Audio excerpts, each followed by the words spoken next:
Okay, we're live on Facebook with Owen Paul with the promotional tours for his Christmas song. Owen, how are you, sir?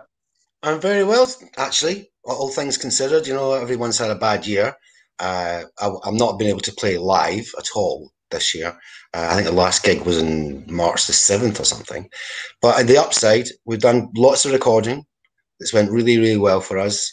Appeared in a few charts, so I'm now a two-hit wonder as opposed to one. So that's an achievement after 34 years. So no, I'm not complaining at all. But you've had other songs out though, haven't you? Than just Yeah, my favourite waste of time and this Christmas. You've had the other ones that didn't make the actual top 40. no. We There had, was about three, wasn't it? sorry? It was about three of them, wasn't it? Yeah, we had Sleeping on the Same Pillow, which did very well for us, which is a country style, because most of my brand new album, which is coming out next year, is a country flavored album, like folk country music.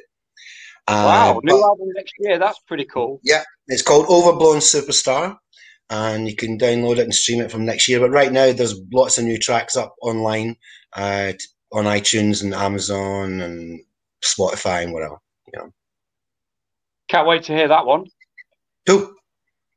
So tell us a bit more then. How did you get into this crazy music business? Well, it was like most things that happen to me, all by accident, really. I'd been playing as an apprentice for Glasgow Celtic when I was a teenager, and it looked like football was going to be my career.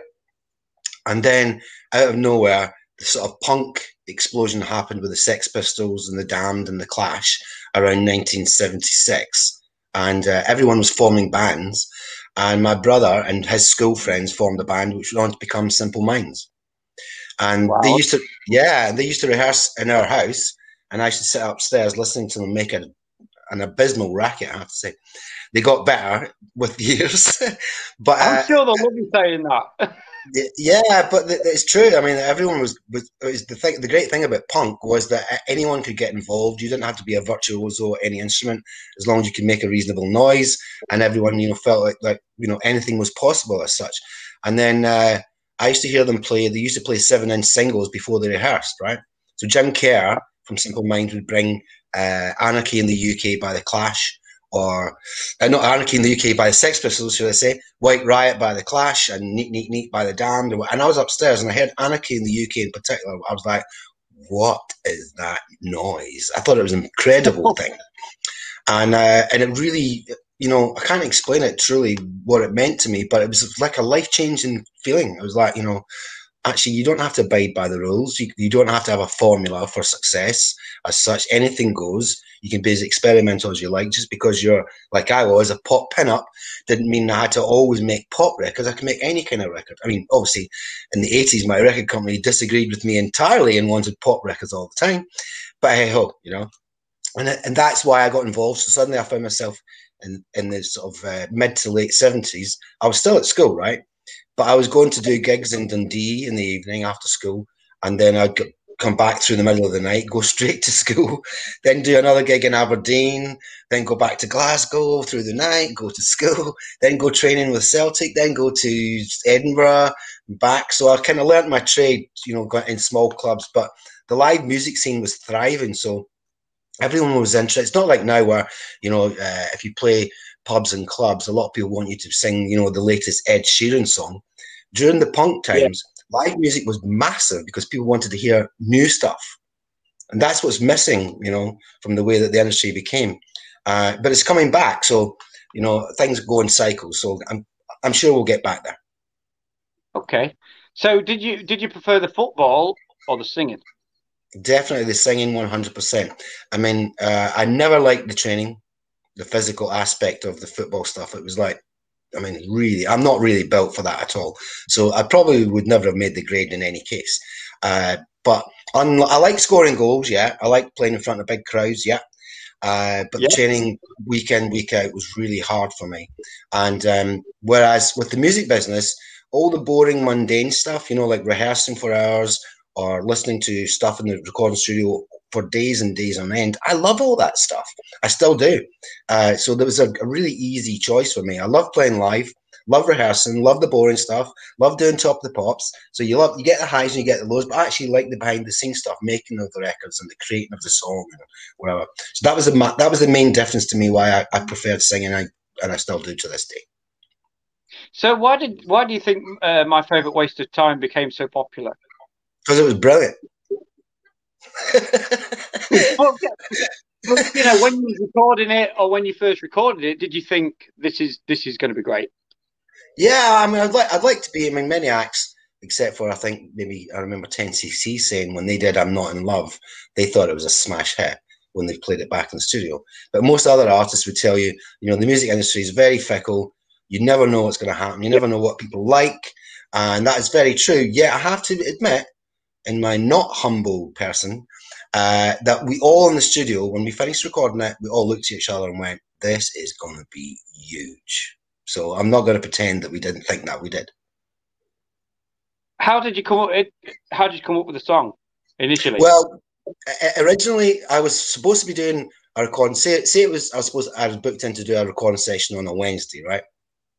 And I had all the band rehearsed with a different song entirely. So we were all ready to go, and I was keen. Even though in the 80s not a lot of people did this, I wanted to play everything live together, right? So we'd Okay. rehearse a song that we're going to do, but the night before that session, I was I just couldn't sleep the night before. I was up all night, and I got an old VHS tape out, and I put on something anything to watch really, and it was a Bette Midler concert of all Wow. people, and Okay. she's brilliant, right? But she did this medley of songs, and if anyone doesn't know what a medley is, it's like where you don't sing the full song, but you sing 4 or 5 songs, but you sing a little bit of each, right? And in the middle of one of the pieces, she went, you're my favorite waste of time." I immediately went, "What was that?" And then I stopped the tape, rolled it back, played it again. I went, "Oh, that's incredible, that is." And that's all she did. She just sang "You're mine." She didn't sing the rest or anything, right? So by 6 a.m., I'm still sitting there at home watching this bit over and over and over again. And I'm like, I tell you what, this is my own head. I'm recording that tomorrow morning. Forget what we were going to do. So I spoke when my manager came to pick me up to go to the studio. I said to him, "Listen, I've heard this song. I think it's called My Favorite Waste of Time. I don't know anything about it. I don't know who wrote it, whether it's ever been out or anything." I said, "But Bette Midler just sang a little bit." So I said, "I'm going to go to the studio. Can you track down who it is? Try and get me a cassette of what the original was like, and we'll go from there." Within a couple of hours, they showed up with a cassette, and it was written by a guy called Marshall Crenshaw. And yes, Bette Midler had it out as a B-side, right? So I played the song in the cassette, and they liked pretty much all of it. But then I thought it could do with other bits, so I put in a new middle eight. So when it goes, "Cause you're mine, I must be out of my mind, yes, you're mine all the time, wasting my time." That was never on the record. And then there's a bit that goes, "Even though the love you give to me never shows, I can take the blows." And there's one that again, that wasn't on the record originally, nor on the song. So even though I'm not credited as the writer, I changed quite a lot of it. But Right. within seriously, we did it that fast. Within 24 hours, we were like, "Whoa, this is going to be huge," but it might ruin my career. And it did. And it did. And it did, yeah. Yeah. And it's all thanks to Simple Minds, right? Hey, What can you say? that's fine. Of course, lately, what have you done from now until with your other three singles, and Yeah. now up until this new Christmas song? Because this is your first Christmas episode, isn't it? I have never in a million years even considered doing a Christmas song of any kind. And Lynn, my manager, and she's also my main back vocalist, she said to me about 3 or 4 weeks ago, because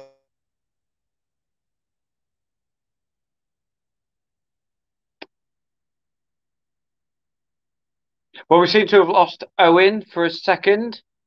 Hope we can get him back there.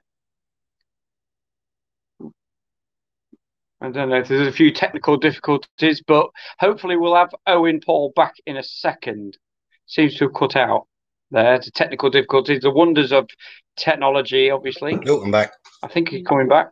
He's Oh, I'm back. back. Are you there? We're back here. Yeah, I've just done some ad-libbing there for you, Paul. Owen, Thank you, sir. Thank you, sir. We're alive and kicking. Anyway, we're back. We're uh, live. There you go. To get back to what I was saying, so when my manager says to me, "Have you not got something Christmassy?" I was like, "No. Why would I do such a crazy thing?" And then about a couple of hours later, I was like, "Len, I think I've got something, an idea, a thing, a basic concept of a Christmas song." And her husband Howard, my main guitarist, he does all the guitar stuff. So we got around the piano, jammed it very quickly, got it together like that. And obviously, because of technology, which has revolutionized the industry, I can record something in the afternoon and virtually get it online out that evening if you want to, right?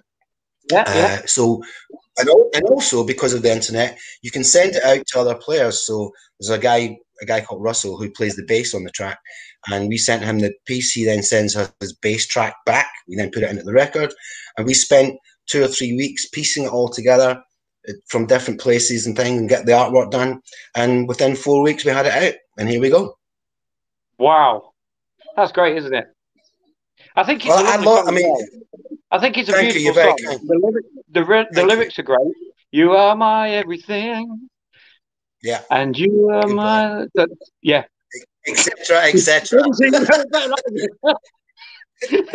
Well, you see, it's not like the old. It's not like the old days. We used to get the lyric sheet on a magazine, or Exactly, exactly. Yeah. you used to get it on the album sleeves and stuff. So I forgive you for not getting the words right. It's Thank fine, you. but I'm Yeah, really glad you like it. I do like it. I think it's a great little song. I've played it a few Thank you. times, but obviously it's not. It's sort of like the "You Are My Evergreen" is the opening line, and it's like that's Correct. really cool. And then I think, well, what's the next line? I can't remember it, but that's all you need to know, I'll right? tell You are you. my evergreen. I'll tell you the next line. You are Go on, my then. evergreen, the best thing I've ever seen. The best thing. Yes, of The whole, course. The the whole, rhyme the there. whole The song rhyme is there. right there. The whole song is right there. And you've got to tell me what was Top of the Pops like to work on there. It's funny. I mean, the I was managed in the early '80s by a guy called Peter Powell, right? Who used to be on Radio One and he used to present Top of the Pops, right? And originally, before I became well known myself, I used to be his assistant, right? So I was around Radio One, working behind the scenes. I was in the Top of the Pop studio many, many times, 1983, 1984. So I could see how it all worked and, that the studio was nowhere near as big as it looked on TV for a start, and how the whole mechanics of piecing it together worked. So when it came to be on it, I was pretty much good to go. I was very comfortable with the surroundings. Yes, you meet George Michael in the canteen or Bananarama or whoever. That's a bit of a weird and odd place. It's about like being in outer space. But the most harrowing thing, once we did the sort of, you rehearse during the day. You find out what the cameras are going to be. Camera 3 is going to go on this line. Camera 4 is going to get you from there. You got to learn all that so that if I go, here I am, then I turn that, you got to learn all Yeah, that script, right? We did all that. No nerves, nothing, all good, right? Band were great. Met all the other acts, all great. And then when you're in the dressing room, right, at the ceiling, a bit like in theatres, they have a monitor and the show's ready to go. We're ready to start. And then out of that monitor, I'm sitting in my dressing room, just dum de dum de dum de dum, right? And then all of a sudden it goes da da da da da da da da da ba ba ba ba da da da da da. That the Top of the Pops theme tune plays, yeah. and my Me heart too. went, Am and I I was really like, doing this? Yeah. wow. I mean, whatever it was. I mean, I started, as you know, like I said earlier, playing music as a teenager, but I'd been watching Top of the Pops for 20 years before this moment, and my living room like everyone else, and it was like another world that you'd never get to. And when the second that theme tune, suddenly I went, and I had palpitations and everything. But then when you get the call to come out to get on the floor and you see the audience, when I was used to being around audiences, by this point I've done thousands and thousands of gigs, so I'm not scared. I can do that. So I was good to go. And then I calmed down, and the rest is history. Do you look back now and think, was that really me on there? Is it so It's real? funny. Yeah, it's funny. My children have no concept of one because it's the '80s, right? And there was only one main TV channel, and there was one main national radio. I became very, very, very famous very, very quickly. And the Nationals, I was in the Nationals all the time. So I was known by the country because there was 20 million people watching. You can barely get 10 million people watching EastEnders or something. Do you know what I mean? This was Top of the Mm. Pops, 25 million. Radio One the same. I was, so to my children, they're like, they don't even think that's me. They don't, It's only in recent times where I've had success this year with newer stuff that they'd heard me singing around them. That they're like, hang on a minute, my dad's quite well known. And people actually talk about him. And then obviously, because of the infamous Pebble Mill clip where it went Mm-hmm. wrong on TV, my children get to see it on clip shows because it's been on ITV. It gets played every year constantly in that regard. And then Favourite Waste of Time was also included in a Kellogg's advert for a breakfast cereal. Oh, So did I it? got a whole new audience from that as well. So, you know. But I look back and think, nice mullet. This is the weekend of mullets, apparently coming back. I'm told. So says Pat Sharp. Anyway, that's all I know. Oh yeah, Yeah, the mighty Matt. Pat had the best and the worst mullet of all in one go. So yeah, so it's a little bit out of worldly in it. It's so long now. It's like nearly it's 35 years next year. It is a bit like it's not you, but at the same time, the I'm a very sensitive to everything kind of guy. So I was very aware. Much that everything's going 100 miles an hour and fame is very fleeting and quick and whatever. I absorbed the whole thing. So I remember every little instant. I could tell you, if I was singing Favourite Waste of Time on this TV show, who was there, who drove me there, whatever, or what I wore. I remember the whole thing. Very, very. So although, like you would say, you'd expect me to go, was that really me? I felt every tiny little bit of it. It was great. How did it feel when people were like recognizing you for that, going down the street and people were like, that's that guy off Top of the Pop? Yeah. What was all that like? Did you Yeah. get a bit of that? Yeah, I mean, obviously, most people will tell you that the meeting the public is lovely, and most of the time.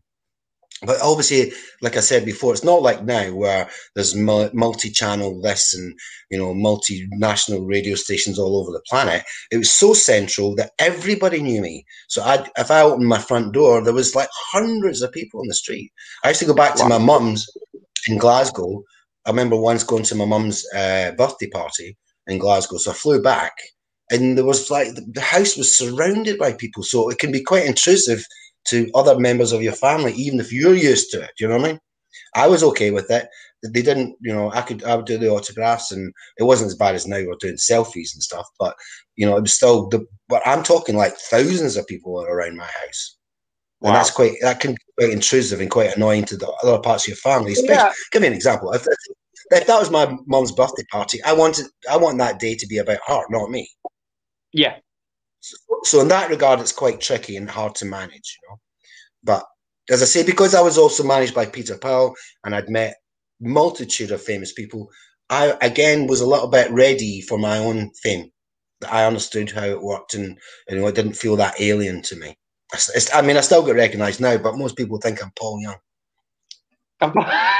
Right. Okay, that's a bit of a Except compliment as well, right? and I usually say no, I'm not Owen Paul either. They're both taller than me. Is he taller than you? He is about twice the height of me. Oh, wow. Okay. Okay. He's a Have tall you chap. ever met Marty Pellow, by the way? A big No, Scottish. The big, no. yeah. Let's put it this way: I've been around him in different places and studios, but we never actually met. No, Oh, okay. Okay. I've So met most. this. Met Elton. I've met Elton. Met Rods.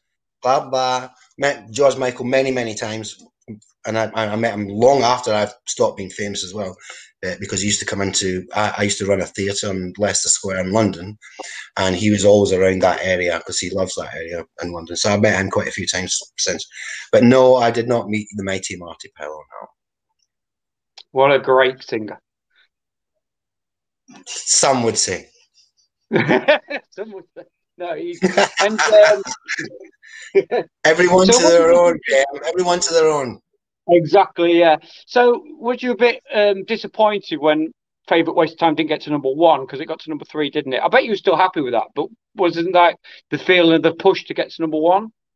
Yeah, I think if I recall right, it was my record company that told me that they thought it was going to go to number one, right? And then, and Madonna, I think with Papa Don't Preach was above it, and the House Martins were around at the same time, Bananarama. But mine was always, they were going up the chart and then back down. Mine stayed there, sat in number three for a long time. And then my boss, a guy called Muff Winwood, brother of Stevie, said to me, Owen, we're going to release the very last Wham single. And I was like, no, please don't say you're going to do it this week. Please don't, don't. He went, George is saying he wants it out now because he wants to be out of Wham. And I was like, no. Sure enough, the final Wham song comes out, goes right past me, straight to number one, and then I start going down. So didn't get the number one. Ah, But number three, all over the planet. Still talking about it today. It still allows me to make records. I'm active on social media, and I can be found on theownpole.com, Twitter. I've still got access to people, and people like the new stuff as well. So it's done me no harm whatsoever. I'm very, very, very, very proud. and again, if you are going to have a one-hit wonder, always be remembered for it. And that song, people will always remember it, and you'll always remember it. Yeah, it's for quite a long time after it was released, and then I sort of drifted from the music business. I kind of didn't want to really be that guy, and I used to pretend it wasn't me. and I did other things, like I said, I ran a theatre and I ran a ballroom and dancing club, and I worked in other places in America and whatever. And then as time went on, like you say, I mean, I began to realise just how much it meant to everyone. And that kind of got me to go back into the scene, and like now I would normally be playing the 80s festivals with Nick Kershaw and Tony Hadley and Thompson Twins and everyone, Tapao, Lee John, with all that. I started to do that only a few years ago, and it's an incredible experience. Everyone has a maybe like rewind. I've done 3 or 4 of the rewinds. You do those festivals, right? And everyone is coming out for the weekend because they stay overnight as well. They camp, right? And they're basically, for trying to have a weekend away from their children, their jobs, their mortgages, and you get to first of all, they dress up in all sorts of multitude weird 80s outfits, so that's quite fun too. But when you get to perform, right, especially with a song like Favorite Waste of Time, which I sing the opening line, right, so it's not like there's a long instrumental. So I walk on the stage, the drum goes blah, and I go, "You're mine." Right, that's virtually all I have to sing, and then they take it over, and it's incredible. 25,000 people singing it back at you, word for word. It's incredible, and you get to. I really got a sense in the later years of how much it meant, and it wasn't just a one-hit wonder thing. It meant something much more, because many people have had hit records that are not as remembered. Many people have had more than one and not been remembered like I have. So I'm very, very happy with that. I bet you are number 3 in the charts. I couldn't even imagine that. That'd be like awesome, because I'm a singer-songwriter myself, and Right. that would be just like mind-blowing to me. Well, you got to persevere. It's like even if that never comes to you, you must never stop writing and recording it and trying to communicate your thoughts and your ideas. And you just never know. I mean, like I can tell you a million random stories of how a song became famous that wasn't being heard on the radio or anything, right? I'll give you one example, right, where you might say, this might happen to you, right? Okay. The daughter of the boss of Swatch in Switzerland, watches, right, Mm-hmm. had a mid-year track that hadn't been released as a single. It was on an album, and she constantly played it in our house. Her dad made it the advert for Swatch. Yo, That could happen to there you you. go. You get your Huh? stuff up online, you get it on Spotify, you get it on iTunes and whatever. Your music will live forever. Doesn't matter how long it takes. And somebody somewhere who's either running an advertising company or a TV show or something like Game of Thrones, suddenly you find your tracks just humming away around the back of a Game of Thrones thing. It can happen, sir. Persevere. Okay, thank you very much. And what advice? So that's the advice you give for people writing songs now. Totally. Just keep going. Just keep going. Totally. I mean, even when I disappeared from the music scene, I did not stop creating music. I just didn't release them. And and in the long term, you know, even if it's a song like Favorite Waste of Time or a brand new track like This Christmas, that is now going to last forever. And its success may come way after the fact. So Yes. you must keep writing and trying to create, and you do your best to give it all you got, and then move on to the next song, and the next song, and the next song. But never dispense with your back catalogue, because it is like your assets, you know, and it lasts a lifetime. I mean, when I'm long gone, my children, even though it might be not as much as it used to be in the 80s, my children will still get funds coming at them from Spotify or iTunes or whatever. I Absolutely. mean forever. Yeah. So don't. That is my advice to everyone. Persevere.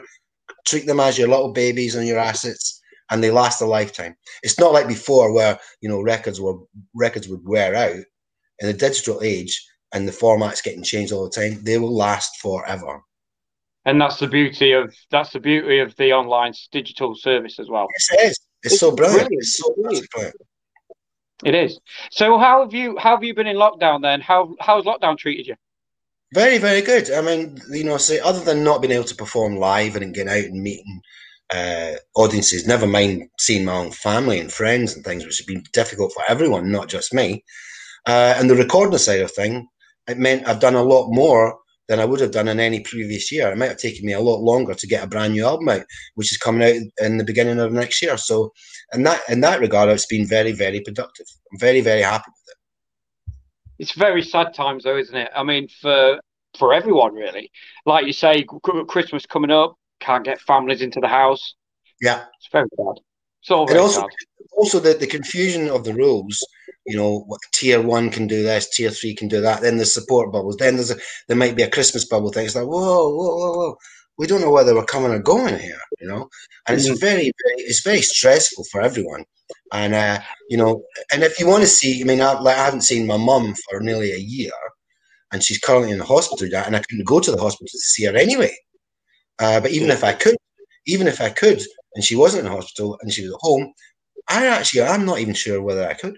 I'm not even sure if I'm allowed. The rules are so like clause 7B, clause 7B, addendum 5. It's like, whoa, just somebody give me that in one sheet of paper and box Yeah, it. make it more simple, make it more clear for everybody to Yeah, understand. And it's that's like, the other thing. People are yeah, not understanding the rules either. So that's it's why we're not, getting further lockdowns. yeah, and I don't think, to be honest, I don't think, not to their credit, but I don't think the government understand the rules half the time themselves. That's right, yeah. But I think that's one good thing about this video, Owen, that we don't have to wear a face mask. We're socially distanced, which is great. Yeah, I mean, Yeah. yeah, I mean, I find that again, like I was talking about before about technology and stuff, everyone can do Zoom calls with their family. We've been doing that constantly, and the same goes for the recording process, or me talking to you, or whatever. I did a track in the summer, which was like a jam of Favorite Waste of Time, and I did it just for a laugh, right? And it basically isn't the song at all; it's just a little bit of the chorus, and it just goes round and round and round. And I thought, rightly so, as it turned out, that if I was at home stuck, then Lee John might be at home stuck, so I'll ask him to sing on it. Matt Lucas is at home stuck, I'll ask him to sing on it. I'll ask Yeah. Toya, Glenn Matlock played the bass, and guys from Big Country played the guitars, and before we knew it, we had a 4 minute jam session. It was hilarious. So you got to make the best of where you are. Yeah, definitely. But the other thing for musicians now is going to the open mic nights, which are not on anymore. So there's Yeah, no social aspect at all. no. And I think that's terrible. I think that's just like one of the worst things that can happen to musicians today. Well, certainly, and I mean, as you say, if it's not open mic nights and whatever that can't happen, and the same goes for comedy. I mean, I know a lot of guys in comedy are doing Zoom comedy shows. I mean, imagine how weird that is. But Oh and it's yeah. been very, very and difficult, and it's very difficult financially for musicians who can't perform on any level. Never mind the crew, the lighting Of course. guys, Yeah, the the background crew as techies. well, yeah. The whole thing is gone goodbye, and also there's not a lot of sign of it coming back because if you can open a restaurant for a while. That maybe cater for 50 people or something, but there's no way you can get back to full-on concerts because the numbers just don't make sense. That's going to take a long time to get back to normal. It's just, well, hopefully it will. Hopefully one Well, day it will. hope the bottom line here is now obviously the rules are what they are, and you got to adhere to them as much as you can. But touchwood, the vaccine situation is a game changer for everyone. Yes. We've got to pin our hopes on that. We abide by the rules in the meantime and let that take its course. So I'm very positive about that. Well, I wish you all the best, Owen, and Thanks. you with the new Christmas song. I wish you all the best with it, and yeah, just stay safe. You too, mate. Happy New Year. And a Merry Christmas, Happy New Year to you too. Absolutely. Cheers now. Cheers, mate. Bye. Bye now.